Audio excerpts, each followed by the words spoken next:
From the Library of Congress in Washington, D.C. We'll go ahead and get started. Hi, I'm Mary Quattlebaum, and I review teen fiction for the Washington Post, and I want to welcome you to the National Book Festival.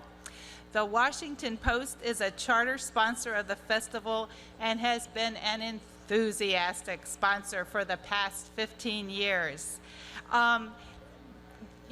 I think it's always important to thank really key people, and so I want you to join me in giving a big round of applause to all the volunteers, to the interpreters, and to the Library of Congress. We wouldn't be here without those three groups of people. I also want to remind you there's a Q&A session at the end, and there are microphones on either side. And so now we get to come to Jenny. I'm delighted to be able to introduce an amazing author, Jenny Han. And 3 words sum up Jenny's books: fresh, funny, and fantastic. In her novels, she writes about real girls and real situations, about high school and feeling confused and falling in love. With her first teen novel, Jenny found almost instant success.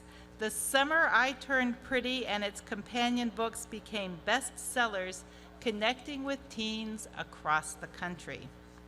Critics have called Jenny's books lovely and lighthearted in many starred reviews.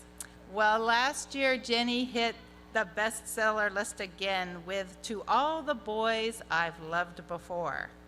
That book left readers wondering what might happen next in Lara Jean's complicated love life. And now with P.S. I Still Love You, readers get their answer. Jenny's characters are so endearing that readers will be begging for a third book. I already told Jenny that I'm one of those readers that's going to be begging for a third book. So please join me in welcoming Jenny Han. That was so lovely. Thank you. What a lovely introduction. Thank you so much. Hey, y'all. I'm Jenny. Wow, these lights are bright. Thank you for waiting that line to see me. I think we're running a little bit behind schedule, so y'all can get settled in, and I'll just start chatting with you. So I'm the author of the Summer I Turned Pretty series, and most recently, To All the Boys I've Loved Before, and the sequel, P.S. I Still Love You. If you haven't read To All the Boys I've Loved Before, I can tell you it is about a girl who writes secret love letters to boys when she's trying to get over them. And they're for her eyes only, and they're meant to be for her eyes only. She puts them in a hat box, and she secrets them away, and she just collects them. And she's been doing it since she was young, and so now she's 16, and she has 5 letters, and unfortunately one day all of the letters get sent out, and a lot of ghosts from her past come back to haunt her with a lot of questions, because Lara Jean is, I would say, sort of an insular kind of a girl. She's pretty much in her head a lot, and she doesn't really share her feelings for boys with other people. They're just kind of for herself. And so it's kind of her worst nightmare when the letters get sent out. I was inspired a lot by books like Little Women, and thinking about sisters and the hearth, and just being at home. This is really a book about a girl who likes to be at home, who feels most comfortable there, and she's not really longing for a different kind of life. I think she feels very satisfied with where she's at. When thinking about Little Women and all those sisters, as a writer, of course, Jo was the one that was most compelling and exciting to me, and Beth I was kind of bored by. And so I thought a lot about her, and I thought about, what Beth's inner life was like, as somebody who wants to stay home. So that's Lara Jean, and as the book begins, her older sister is going to college, and there's a lot of change happening in her life. I think I kind of realized this after I wrote the book, that I had a lot of change happening in my life too, within my family. My younger sister was getting married. I bought my first apartment. It was just feeling like a lot of new changes. And I think as a kid, a lot of changes can happen in your life, like moving, or maybe a parent dies or gets divorced. But I think as an adult, even, you go through change through your whole life. With my sister getting married, it was like the family changed too, because now I have a new brother-in-law who I love, and also a nephew. But it wasn't quite the same as it used to be, where it was just me and my sister and my parents, who are there in the front row. My dad's trying to videotape this and having trouble. He has a new phone. So if you hear muttering, that's him. Dad, please be quiet. So as I was saying, what was I saying? Oh, sisters. And so it would be like Christmas Eve. My sister and I would always sleep in the same bed and wear matching pajamas, even as we grew older. And it was a bigger shift for me as I thought about the way that our family would change, having a new brother-in-law that was sleeping in the bed with her, not me. And so I think as now we have a new little baby in our lives, and things continually change as you get older. And I thought a lot about that, the way that change is scary, but it's also great. And so that's where sort of my head was at as I was writing To All the Boys I've Loved Before. The idea actually came from my own life. I used to write love letters to boys when I was trying to get over them. They would just be pages and pages of all my sort of innermost thoughts and secret feelings. And they would just be for me, though. I would just save them and keep them in that hat box under my bed. Luckily for me, though, they were never mailed out. They were safe and sound. Although, funnily enough, when the first book came out at my book party, I did read a little excerpt from one of those letters. And I thought it would just be like a funny little lark. And then as I was doing it, I felt like, oh my God, my face was bright red. And everyone was laughing. It was great. But I didn't anticipate how those emotions still actually felt kind of raw, even though it was from, gosh, now like many years ago when I was in high school. I won't say how many. It's been a long time. And the emotions were still quite vivid. So I really don't know how I would have acted if those letters had actually been sent the way they were for Lara Jean. But I think that in some ways, writing a book is like that. It feels like, as you write a book, it's just for you, it's private, it's personal, and you don't think about who's going to be reading it in a year. And you really can't. I think that your head has to be in the story, and you can't really think too much about the readers, because you don't want the story to get away from you. It has to be your vision. So I think that when the book finally comes out, in some ways, you knew it was going to come out, but it still feels a little bit like a surprise, and you still feel kind of exposed in a way, because now this private thing that was just yours is for everybody.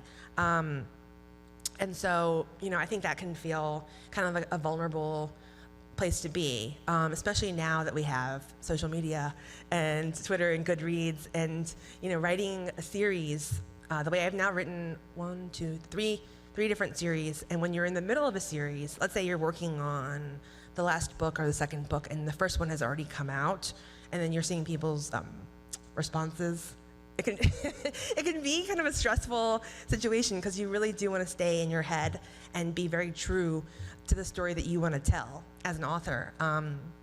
Especially when you tend to write love triangles the way that I do. When you have people who are like Team Conrad or Team Jeremiah or Team Peter, you don't really want to be swayed by the way that the tide is going. You really just want to tell the story as you had planned to do. But I have to say, I really do love having these books in the world. I love getting letters from my readers who say that Lara Jean is just like me. They feel like it's so their stories come to life, and they feel very connected to her. And I get letters from my Asian American readers and also from non-Asian, and that's one of the things I love about it, because I think that Lara Jean isn't every girl. She's relatable, she's human, and I think to me it says, now that the book has done great, it's been on the bestseller list. I think actually it was the first young adult book to have an Asian person on the bestseller list. The New York Times bestseller list. And it's just very gratifying. Oh, thank you. It's very gratifying.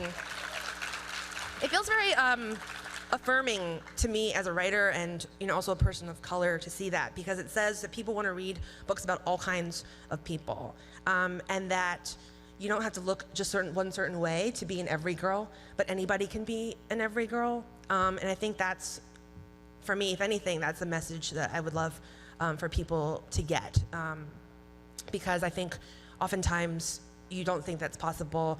For me, growing up as a kid, I very rarely saw kids who looked like me in books, and I was definitely longing for that. And I certainly did relate to, Little House on the Prairie and The Secret Garden and all those books, but it wasn't quite my story. And I think a feeling that I have about these books is that it's, first love is universal, losing a parent, relationships of sisters and family, all of that is universal, and so hopefully anybody could be able to relate to that. So now we have some time for questions, if anybody wants to ask me one. The mics are right here. You can ask me anything, and I will answer. Don't be nervous. Or I can just keep talking. Oh, here we go.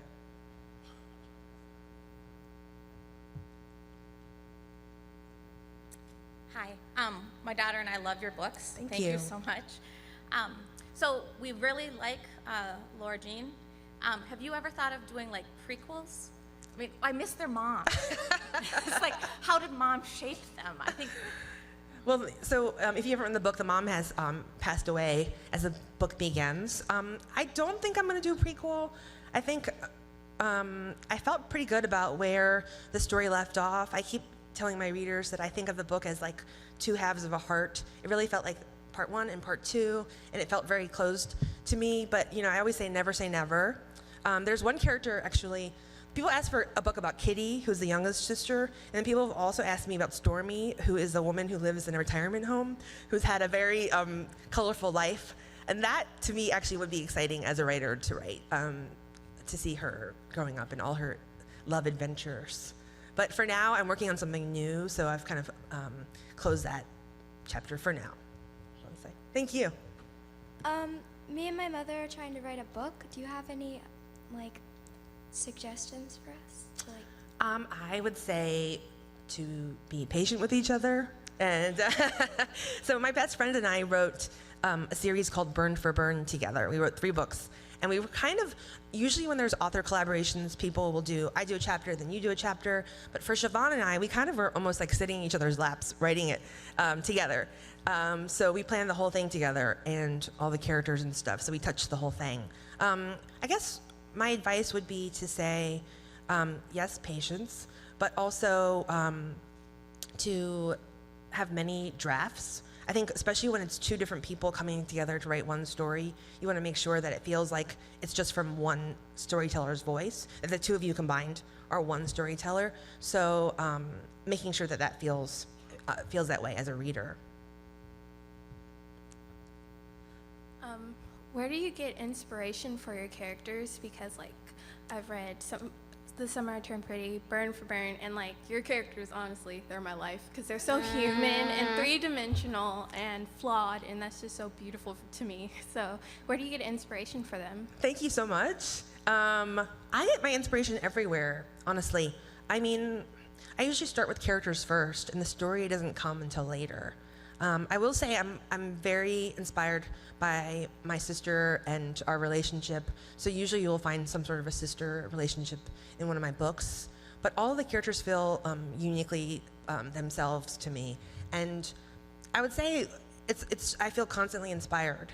Especially, I live in New York City. When I take the subway, I always say that I do my best writing on the subway because I think that when you're in sort of like a dead zone, your brain, obviously you're conscious, you're sitting there, but it's almost like you're not thinking about anything, and then that's when great ideas can come to you. It's like, have you ever been almost asleep, and then you're drifting off to sleep, and suddenly you have a great idea, and you're like, should I wake up and write it down? And you're like, nah, I'll just go to sleep. Well, I think that's what, that dead zone area of being in the shower, washing your hair, being in the car, it's a great time to let new ideas come to your head, because it's almost like your mind is in a nice resting place.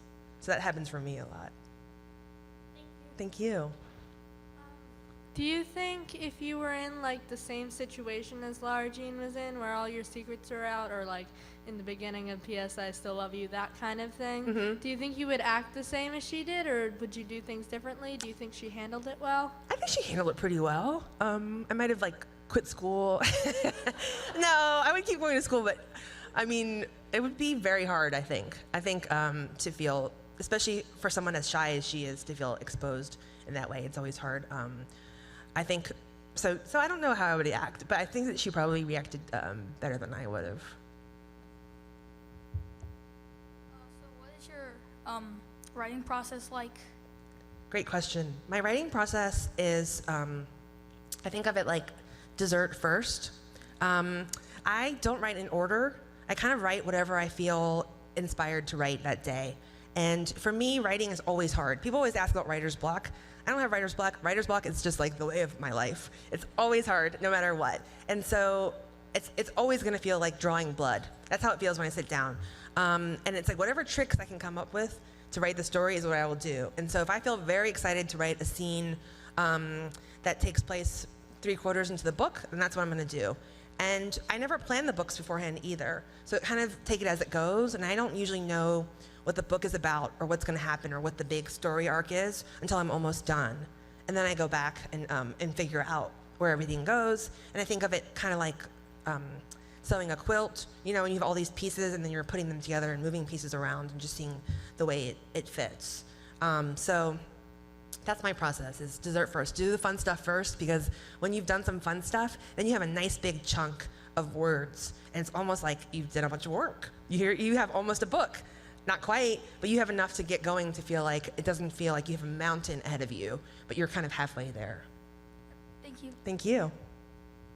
One of the things I love about your characters is how wonderfully, authentically immature their voices are, especially considering that you speak very eloquently and you are yourself thank you. mature. So I was just wondering, as a writer, how you kind of get into the voice of your narrators. And Well, it's not that hard for me to get into that immature place. I think my characters do tend to be feel a little bit young, a little bit innocent, especially with Lara Jean.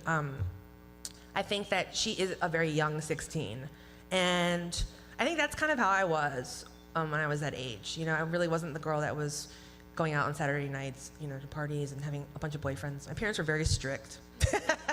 So I was at home baking cookies like Lara Jean. But that to me doesn't feel like a hardship. I think that's my favorite part of writing, is getting into somebody's voice and kind of crawling into their skin and thinking what it's like to be them. I think that to me, for a writer, the biggest, most important skill that you can have is empathy, and just think about what it's like for somebody else, what their life is like. And I figure out the story stuff like way later on. Thank you. I noticed that Lara Jean as a character in a lot of ways resembles your target audience. Do you think you write your characters not just to be relatable, but as someone your readers can live vicariously through, so to speak? I don't know, I never thought of it that way. I think in some ways I hope that whatever the age of the character is or wherever they're at, I would want them all to be relatable in some way. I think, to me, when I read a book with, let's say, a villain or somebody who's supposed to be the villain, it's not successful to me unless I feel like they feel real and that there's something about them that is still relatable. I think that's the best kind of character, like good or bad, that you could still see yourself or see some sort of humanity in them. So my hope would be that whatever your age is, that you could feel like connected to my characters. Thank you. Thank you. Hi. I think we've definitely heard a lot about the fact that you're really great at creating characters who are so relatable and so lovable. So going off of that, what is your favorite, one of my favorite things about your books as a reader and a reviewer was the major character development that I think Lara Jean went through personally and emotionally, internally. What was your favorite moment of that development where you were kind of like, go Lara Jean? Because I think we were all like, go Lara Jean. Ooh, I never had that question before. I thought a big moment for her was when she had that the party at the nursing home, at the retirement village. She kind of spearheaded that herself, and she didn't really need her big sister to take care of her in that moment. She was the one who had that idea, and then she saw it through, and it was a successful night. And I think sometimes you don't know that you can do something until you've done it, and then you feel amazing having done it. And so for me, that was like a triumphant moment for her, was to have that time to succeed at something and to stand on her own power as a young woman. So I really like Lara Jean's friend. I think her name is Chris, I remember. Yeah. I was kind of wondering how that character came to be, because I feel like in a lot of stories, like characters that are different in the ways that Chris and Lara Jean are would be like separated. They could never be friends. So I was just wondering. Oh, that's a great question. I think that, growing up, I was definitely more of a Lara Jean, but I had a lot of different kind of friends. And I don't think it's as simple as like, different groups and different people. You find yourself, I think, especially when you grow up in a neighborhood, it's like about proximity in so many ways, right? Like who lives close to you and you end up being their friend. And if I met you now as an adult, maybe we wouldn't like each other or have anything in common. But I think it's that shared experience of coming from the same place. And it lets you see them not just by the outside, how others might perceive them, but then you get to know the real them in a way, or you knew who they were. And I think even now, as an adult, I have old friendships with people who, I might not get along with them if I met them now, but we have like some shared bond between us from our history together, and I think that means a lot. Well, you said you had a sister. Was the relationship between Lara Jean and Margaret or whatever in the book inspired by your relationship with your sister? In some ways, yes. That's a great question. So Lara Jean's older sister, Margot, is the one who is kind of like in charge of the household. She has a special binder and all the appointments and everything because they don't have a mom anymore. And so Lara Jean has Margot's taken on that role in some ways. And so for me and my sister, definitely, I am only 3.5 years older than her, but I'm very much like the big sis. And so I think growing up, my parents worked a lot, and so we were latchkey kids, which means we'd get off the bus, and then I would like fix our snack, and then get dinner started and stuff. And there's a lot of that in the book. But I also think that in some ways, Lara Jean takes care of Margot too, just the way that like Kitty takes care of Lara Jean. And my little sister, even when we were little, I was definitely a worry rat and a worrywart, and I was planning things, but she was like a little more carefree, and she would tell me to she would soothe me and calm me down. That's equally important, the different ways that we take care of each other as siblings. Hi, I can relate to Lara Jean a lot, and I really love your books, but I have a question. Sure. There was a romance triangle between Josh, Peter, and Lara Jean, and my question is, what team are you? Team Peter, Team Josh? Because I'm 100% Team Peter. Oh. Well, personally, I would be Team Peter. Yes. Yeah. But I also like John. I don't know if you've read the second book, P.S. I Still Love You, but John has a dear place in my heart as well. Thank you. Do you see yourself in any of the characters you write about, or do you ever model a character after someone you know? I think so, yeah. I think I put little pieces of myself in all my characters. It's always funny to me when I have a character who's like annoying or like mean or whatever, and people are like, oh, I hate that girl. And I'm like, that's me. so much of me is in every single one.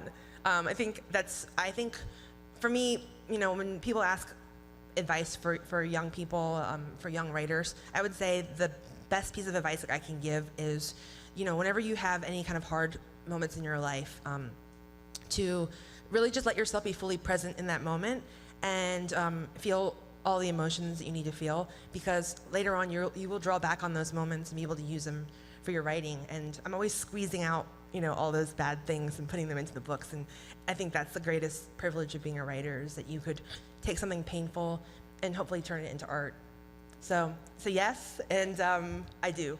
It's a perfect segue to my question. I have several young writers in my life. What advice do you have for them for the process of getting it from their journals, from their writing, into the public arena and to become an author?